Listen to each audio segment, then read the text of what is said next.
Bonsoir à tous, merci beaucoup d'être là donc à notre réunion publique du jour sur le logement.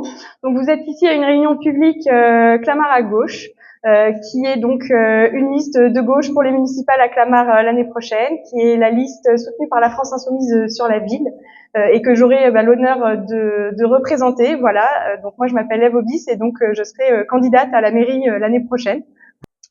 Je pense que tout le monde s'accordera ici à dire que Clamart est une ville agréable à vivre. Mais pour profiter de ce bien vivre, encore faut-il pouvoir y habiter, et dans des conditions dignes. Le logement est la condition de la vie digne. Il permet de pouvoir exercer quotidiennement son emploi, de jouir de la santé et du bien-être, de fournir à ses enfants un espace protégé où ils peuvent grandir et s'épanouir. Il constitue la base à partir de laquelle se projeter dans l'ensemble des dimensions de la vie. Le logement est d'ailleurs central dans le budget des ménages français, qui consacrent en moyenne près de 18% de leurs revenus aux dépenses de leur logement en 2023.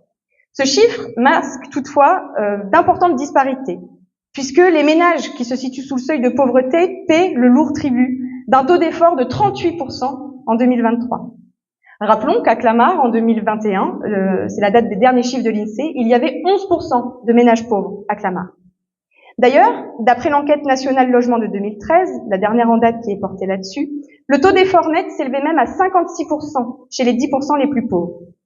Enfin, bien qu'ils bénéficient de loyers modérés, les locataires du secteur social ne sont pas épargnés. En 2017, ils consacraient 24% de leurs revenus aux dépenses de logement.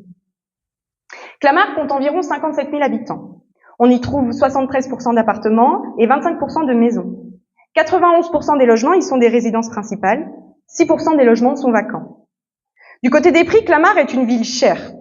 Le loyer médian des appartements a augmenté de 10% en 5 ans et est aujourd'hui à 26 € du mètre carré. Mais on trouve des loyers beaucoup plus hauts, notamment pour les très petites surfaces comme les studios, qui peuvent aller jusqu'à 37 € du mètre carré. En clair, cela veut dire compter au moins 1100 € par mois pour un 3 pièces, sans les charges, et louer un studio se fera difficilement en dessous de 800 € par mois. Bien entendu, cela sera plus cher en fonction des quartiers. Si vous avez besoin des transports en commun, eh bien, cela sera plus cher. Si vous êtes une famille nombreuse, que vous avez besoin de plusieurs chambres, vous en avez les moyens, j'espère. Pour accéder à la propriété, le prix au mètre carré médian est de 6 103 €. C'est probablement un élément de satisfaction pour Monsieur Berger, qui disait en réunion publique il y a quelques années que c'était une anomalie que des logements puissent encore se vendre à Clamart à moins de 5 000 € du mètre carré. Pour une mise en perspective, les chiffres de l'INSEE de 2023 nous enseignent que 25% des Clamartois sont des employés.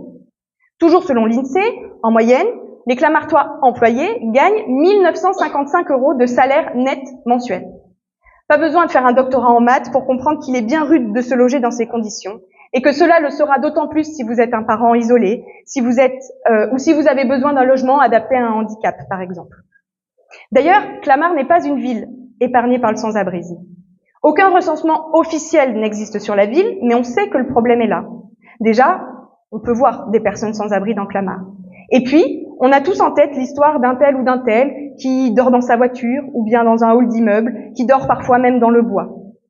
Entre le centre d'hébergement d'urgence de la rue de Paul Vaillant-Couturier et le CHRS de la rue des Garments, on compte moins de 250 places d'hébergement sur la ville. On peut mieux faire. On sait d'ailleurs les difficultés à obtenir une domiciliation sur la ville, même à travers le CCAS. On sait les difficultés à avoir le 115 au téléphone. Et on sait les difficultés à se loger dans un contexte d'inflation et d'explosion de la pauvreté dans tout le pays. Alors vous allez me dire, mais c'est bon, à Clamart, on a du logement social. C'est vrai. En 2023, il y avait 7 195 logements sociaux, ce qui représente 31% de l'ensemble des logements sur la ville. Clamart est une bonne élève, sur le papier, de la loi SRU. En 2024, 4 828 demandes de logement social portées sur Clamart en premier choix. Toujours en 2024, on comptait 467 attributions sur la ville.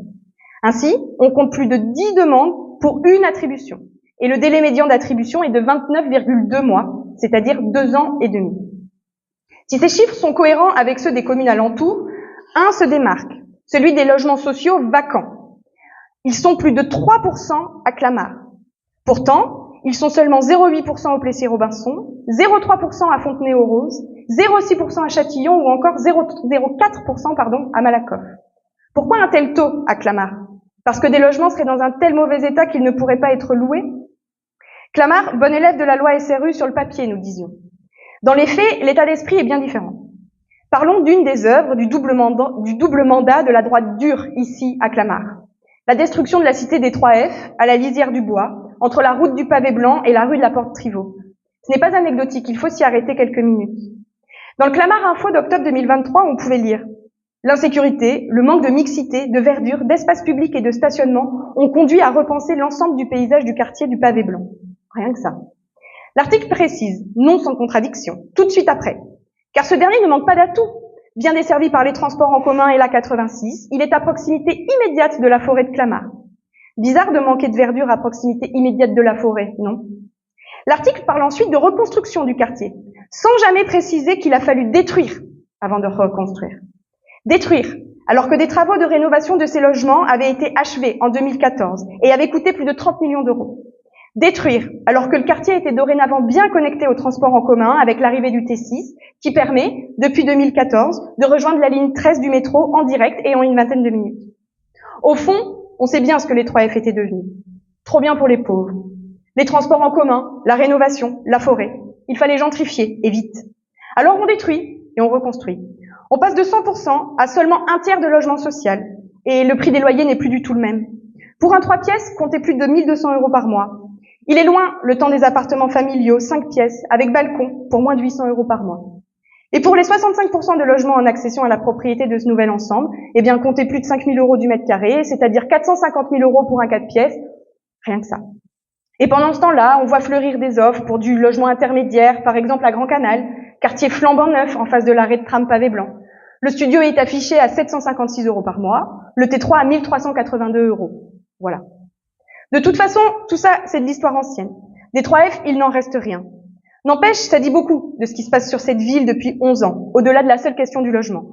Mépris social, bétonisation, gaspillage, gentrification à marche forcée, prédation foncière. À Clamart, depuis 11 ans, on détruit des quartiers. Et ce n'est pas fini. Le projet de ZAC dit du 4e collège, dont l'enquête publique s'est tenue cet été, prévoit la destruction de 160 studios de jeunes travailleurs et de 110 logements, parmi lesquels on trouve des petits immeubles de logements sociaux. Même cause, même méthode, même résultat. Et pendant ce temps, 14% des locataires sociaux de Vallée Sud Habitat sont dans des situations d'impayés de loyer et risquent l'expulsion. Tout ceci est insupportable et nous voulons que ça change. Nous voulons une politique digne du logement à Clamart et nous voulons la mettre en œuvre. Pour cela, nous devons avoir les idées claires et pour nous y aider, eh bien, nous recevons ce soir des spécialistes du sujet. En premier lieu, nous recevons William Martinet, qui est secrétaire du groupe de la France Insoumise à l'Assemblée et qui est un ancien député des Yvelines, qui est spécialiste de la question du logement dans le mouvement et qui nous présentera l'intégralité des outils dont on peut se saisir au niveau communal et intercommunal pour porter une politique digne, de gauche, solidaire du logement à Clamart. Enfin, partout. On se servira de ces outils, nous, ici. Et puis, on reçoit nos amis de la CNL, Joanne et Georges, voilà, le président et le vice-président de la CNL Clamart. La CNL Clamart qui est donc l'antenne locale de la CNL. La CNL, c'est la Commission nationale du logement. C'est une association de défense des locataires. Sur Clamart, c'est une association de défense des locataires de Vallée Sud Habitat, qui est le bailleur social majoritaire à Clamart. Et donc, eh bien, Joanne et Georges nous présenteront l'activité de l'association, ses revendications. Voilà, on aura l'occasion d'échanger.